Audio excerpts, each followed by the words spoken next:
होऊ घातलेल्या नांदेड लोकसभा पोटनिवडणूक आणि नायगाव विधानसभेच्या निवडणुकीच्या प्रचारार्थ आज आपल्या ताकबीडमध्ये आयोजित या कार्यक्रमाचे अध्यक्ष आमचे माजी सभापती संजयजी बेळगे, ज्यांनी आताच इथे आपल्याला मार्गदर्शन केलं, ते ज्येष्ठ नेते आपल्या सर्वांचे लाडके श्रीनिवास पाटील चव्हाण, या प्रसंगी इथे उपस्थित झालेले मंगलजी देशमुख, उपस्थित असलेले आदरणीय रानवळकरजी, मोरे साहेब, पुंडलिकरावजी कौटकर, या ठिकाणी आवर्जून उपस्थित असलेले माधव धर्माधिकारी, रमेश शेटकर, जीवन चव्हाण, उपस्थित श्रीमान ताटे साहेब, या प्रसंगी उपस्थित असलेले माधवराव पाटील, निवृत्ती पाटील, प्राध्यापक जीवन चव्हाण, आमचे सहकारी शिवराज पाटील वरवट्टे, दत्ता कौटिकवार, दौलतराव पाटील, लिंगेश्वर पाटील मंडलापुरी, हरी पाटील, दिगंबर पाटील, शंकरराव पाटील, बालाजीराव खुरे, देवीदास पाटील टेकाळे, गणेश पाटील, आमचे सहकारी मोहम्मद शेख, जाकीर शेख, दिगंबर पाटील, शिवाजी पाटील खुरे, बळीराम वरवट्टे, ज्यांनी इथं सूत्रसंचलन केलं ते आमचे सहकारी बालाजीराव मंडलापुरे, या प्रसंगी उपस्थित असलेले राष्ट्रवादी काँग्रेसचे आमचे सहकारी श्रीमान कांबळे साहेब, पुंडलिकरावजी पाटील, ज्यांचा इथे काँग्रेसमध्ये आज नव्याने प्रवेश झाला, ते आमचे सहकारी सुनील शिंदे आंतरगावकर, उपस्थित नागोराव पाटील, तुकाराम इंगळे, संजय गुरे, भास्कर पाटील ताटे, हर्षद पाटील, उपस्थित गावातील आमचे सर्व सहकारी, परिसरातून उपस्थित झालेले काँग्रेस, राष्ट्रवादी काँग्रेस, शिवसेना, उद्धव बाळासाहेब ठाकरे गटातील सर्व मान्यवर, उपस्थित असलेल्या माझ्या महिला भगिनी आणि युवक बांधवांनो, अतिशय सुंदर असा हा कार्यक्रम आपण सर्वांनी इथे आयोजित केला, त्याबद्दल सर्वप्रथम मनापासून आपल्या सगळ्यांचे अभिनंदन व्यक्त करतो। या कार्यक्रमाला नियोजित वेळेपेक्षा बराच उशीर झाला, तरी देखील आता बेळगे साहेबांनी म्हणल्याप्रमाणे महाविकास आघाडीच्या प्रती आणि काँग्रेसच्या उमेदवारांच्या प्रती आपल्या मनामध्ये जी भावना आहे, त्या भावनेच्या पोटी आपण मोठ्या संख्येने इथे उपस्थित राहिलात, याबद्दल निश्चितपणे आम्हाला आनंद वाटलेला आहे। या 20 नोव्हेंबरला लोकसभेसाठी प्राध्यापक रवींद्र पाटील चव्हाण यांना आणि विधानसभेसाठी मला आपण मतदान करावं ही विनंती करण्यासाठी मी उपस्थित आहे, परंतु प्रस्तावनेमध्येच या ठिकाणी आपण सगळ्यांनी आम्हाला विश्वास दिलेला आहे की आपलं पूर्ण ताकबीड हे मोठ्या प्रमाणावर काँग्रेसच्या बाजूने राहणार आहे आणि येणाऱ्या काळामध्ये तुम्ही आमच्यावर आज व्यक्त केलेलं हे प्रेम, ते विकास कामांची आमची जबाबदारी पार पाडून आम्ही त्याची परतफेड निश्चितपणे करू, ही ग्वाही मी आपल्याला या ठिकाणी देते। इथे या भागातील, या गावातील अनेक विकासाच्या प्रश्नांचा उल्लेख झाला। आज आपल्या गावातली पाणी पुरवठ्याची योजना असेल, आज गावागावामध्ये आपल्या ताकबीडमध्येच नाही, पूर्ण विधानसभेमध्ये आपण कुठेही जा, पाणी पुरवठ्याच्या योजनेच्या माध्यमातून केवळ भ्रष्टाचार कसा करता येईल अशा पद्धतीचं काम झालेलं आहे।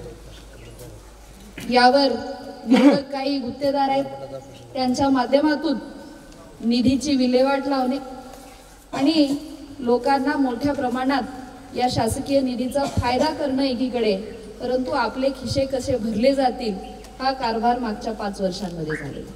श्रीनिवास पाटील म्हणाल, एक आमदार 2 कामदार, असं लोकांना नारा देऊन त्यांनी तुमचं मत घेतलं, पण 5 वर्षात काय झालं? 1 आमदार, 2 कामदार आणि 18% भ्रष्टाचार. या पलीकडे कुठलं काम? किती पोटतिडकीनं आमचे शिवराज पाटील बोलू. आज आमदार म्हणून काम करत असताना आपल्याला भागामध्ये शेतकऱ्यांच्या शेतीला पाणी मिळावं म्हणून सिंचनाचं काम आमदारांनी करणं अपेक्षित. स्वर्गीय शंकररावजी चव्हाण साहेबांची प्रेरणा या जिल्ह्याला आहे. सर्वात महत्त्वाचं काम आपण शेतकऱ्यासाठी काही करू शकतो तर ते शेतीला पाणी मिळवून देऊ शकतो. यांनी 5 वर्षामध्ये कुठला बंधारा बांधला का?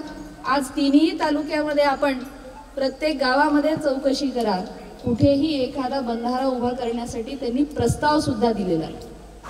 आणि आपल्या गावामध्ये आमच्या बेळगे साहेबांच्या माध्यमातून डीपीसी मधून येणारा बंधारा सुद्धा यांनी थांबवला. म्हणजे शेतकऱ्यांच्या प्रती यांच्या मनामध्ये किती आस्था आहे हे आपल्याला त्यातून स्पष्टपणे जाणवतं. आज शेतकऱ्याच्या शेतमालाला भाव नाही. सोयाबीन बद्दल इथे कुणी बोलायला तयार नाही, कापसाबद्दल कुणी बोलायला तयार नाही, पीक विमा योजनेचा लाभ मिळत नाही. 80-85% शेतकरी विम्याच्या लाभापासून वंचित राहून जातात. पण यांचे प्रश्न सभागृहात मांडण्याचं काम या 5 वर्षात झालेलं नाही. आज ग्रामीण भागामध्ये मोठ्या प्रमाणात युवकांच्या बेरोजगारीचा प्रश्न आहे. आपल्या तालुक्यामध्ये पंचतारांकित MIDC आहे. तुमची सत्ता होती, एखादा उद्योग तुम्ही या MIDC मध्ये आणून या भागातल्या युवकांसाठी रोजगार निर्माण केला पाहिजे होता, परंतु हा प्रश्न तुम्ही मांडला नाही. आज आपल्या बारूळ धरणाचं पाणी हे लातूर जिल्ह्यामध्ये चाललेलं आहे आणि त्या प्रश्नावर सुद्धा आमच्या नायगावच्या नांदेडच्या हक्काचं पाणी तुम्ही बाहेर जिल्ह्यात नेऊ नका हा प्रश्न सुद्धा यांनी मांडला नाही. मग कशासाठी आपण यांना आमदार म्हणून निवडून दिलं हा प्रश्न आता ते आपल्या गावामध्ये आल्यावर निश्चितपणे आपण केलं पाहिजे. त्यांच्यावर फार टीका करण्याची आवश्यकता नाही, कारण त्यांच्या कामाच्याच माध्यमातून त्यांनी आपली काय कुवत आहे हे दाखवून दिलेलं आहे. आज आपल्या भागामध्ये स्वर्गीय खासदार वसंतरावजी चव्हाण साहेबांची आपण आमदारकी पाहिलेली आहे. काम करताना सर्वसामान्य माणसाच्या प्रश्नांना त्यांनी प्राधान्य दिले. गावाच्या विकासासाठी काय आवश्यकता आहे सरपंचाला कार्यकर्त्यांना विश्वासात घेऊन त्यांनी अडचणी समजून घेतल्या, प्रश्न समजून घेतले आणि मग त्या प्रश्नांना आपण कशा पद्धतीने सोडवू शकतो याचा विचार केला. आपल्या गावाने माजी खासदार भास्कररावजी पाटील खदगावकर साहेबांवरही खूप वेळा त्यांना आशीर्वाद देऊन आणि दादांनी सुद्धा आपल्या गावावर प्रेम केलेलं आहे आणि वेळोवेळी आपल्या सर्वांच्या समस्या सोडवण्याचं काम त्यांनी केलं. काँग्रेसच्या नेत्यांची ही परंपरा आहे. प्रत्येक जातीतल्या प्रत्येक धर्मातल्या माणसाला आपण सोबत घेऊन चाललो पाहिजे. ज्या सरपंच असतील, ग्रामपंचायतीची बॉडी असेल, सेवा सहकारी सोसायटीचे चेअरमन असतील, गावातल्या प्रत्येक लोकप्रतिनिधीला आपण सोबत घेऊन काम केलं पाहिजे आणि गावातल्या कार्यकर्त्याला न्याय आपल्याला देता आला पाहिजे. गावातले प्रश्न सोडवण्यासाठी कार्यकर्त्यांना त्या गावातल्या समस्यांची जाणीव असते आणि कार्यकर्त्यांच्या माध्यमातून आपण चांगलं काम गावामध्ये करू शकतो हा विचार या नेत्यांनी केलेला. आज महाविकास आघाडीच्या माध्यमातून लोकसभेच्या पोटनिवडणुकीमध्ये प्राध्यापक रवींद्र वसंतराव चव्हाण यांना संधी देण्यात आली. ज्या विश्वासाने या भागातील प्रलंबित समस्या लोकसभेच्या माध्यमातून वसंतरावजी चव्हाण साहेब सोडवणार म्हणून आपण सर्वांनी त्यांना 5 वर्षांसाठी निवडून दिले. ते आपल्यामधून निघून गेल्यानंतर त्यांच्या माध्यमातून अर्धवट राहिलेलं ते स्वप्न हे रवींद्र वसंतराव चव्हाणांच्या माध्यमातून पूर्ण झालं पाहिजे ही जनमनातली आज भावना आहे. महाविकास आघाडीच्या नेत्यांनी नायगाव विधानसभेतून उमेदवारी देत असताना महाराष्ट्रामध्ये जाहीर झालेल्या पहिल्या यादीमध्ये माझ्यावर हा विश्वास ठेवला आणि या नायगाव विधानसभेमध्ये पहिल्यांदा एका महिला उमेदवाराला संधी दिली. आज ही तरुण पिढी तुमच्या सर्वांसमोर आलेली आहे.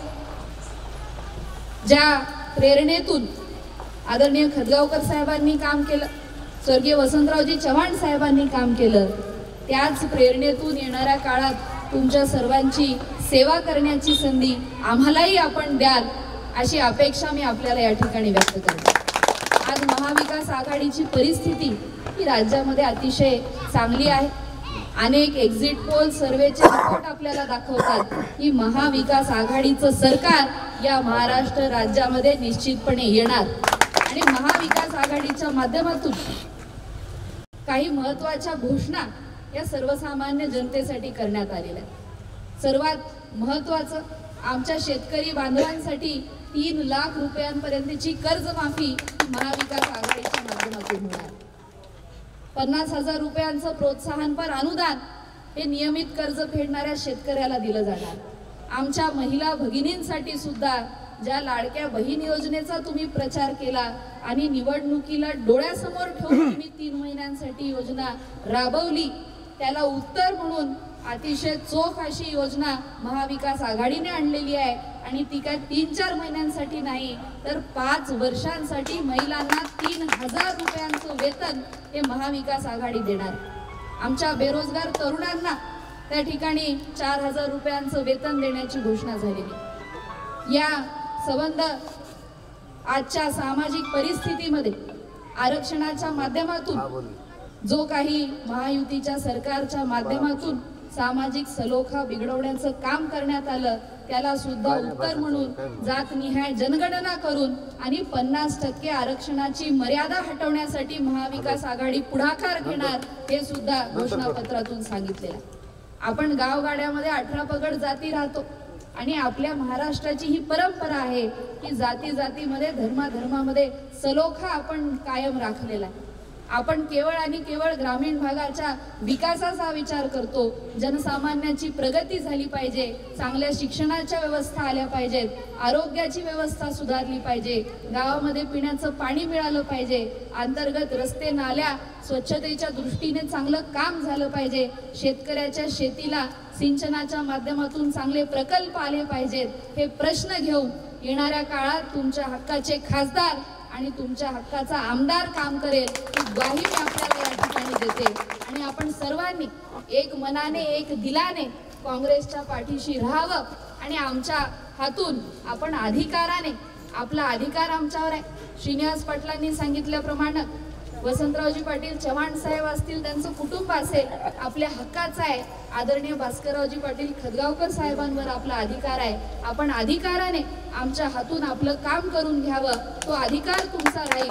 आम्हाला आपला आशीर्वाद देऊन त्या ठिकाणी येणाऱ्या निवडणुकीमध्ये 20 नोव्हेंबरला मतदान करत असताना लोकसभेच्या मशीनवर रवींद्र वसंतराव चव्हाण यांचं नाव 1 नंबरला आहे आणि विधानसभेच्या मतदानाच्या मशीनवर माझं नाव डॉक्टर मीनल खदगावकर हेही 1 नंबरला आहे।